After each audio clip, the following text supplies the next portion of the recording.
This video, I'm going to do a nutrient comparison between animal products and meat and plants, okay? So let's look at both of these and see how many nutrients are in both, right?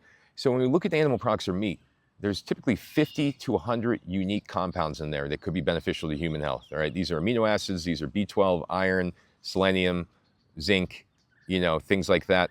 These things are helpful to health, obviously, right? But there's only 50 to 100 in animal products or meat, right? Now let's look at plants, okay? Plants have over 100,000 discovered compounds, most of these being phytonutrients, minerals, vitamins, etc., but mostly in the phytonutrient category. Your flavonoids, your tannins, your phytosterols, your just random ones, etc. There's so many out there that are different groups and categories. But the reality is, these are all anti-inflammatory. These things affect genetic expression. These things increase the gut microbiome and they help them grow, help the good bacteria grow. These things also improve detoxification. These things bind to heavy metals, toxins, mycotoxins, etc. These things are beneficial for human health in God knows how many ways, right? If you look up these phytonutrients, they are the future of medicine. People were talking about vitamins and minerals. They're way, way, way, way outdated. If you're talking about vitamins and minerals, the future are these phytonutrients. And the reality is they only exist in plants. Okay, so if you're thinking which one of these things are most beneficial for me to stack up on in my diet, well, should it be the meat or should it be the plants? Well, one thing that meat definitely does not have that is of critical importance is fiber. Plants have fiber. Fiber feeds different bacterial communities. The bacteria then produce short-chain fatty acids. These things calm down the immune system. They calm down the mast cells. They make your symptoms start to dwell down and disappear.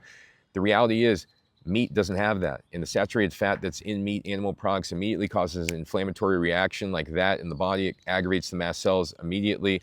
Yes, there are some nutritional benefits to meat.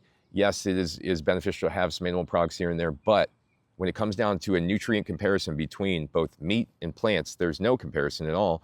The plants have literally over 100,000 plus compounds. They're discovering new ones every day. And we got 50 to 100 on the meat side. So which one are you going to choose to eat 90% of your diet? Which one is it going to be? Is it going to be meat or is it going to be plants? And it's funny because a lot of people talk nowadays about carnivore diet. Well, it's like you're missing so many key nutrients, key minerals, key phytonutrients, vitamins, things like that are in the plants, enzymes, actual bacteria that are in the plants. Also something you don't get in meat.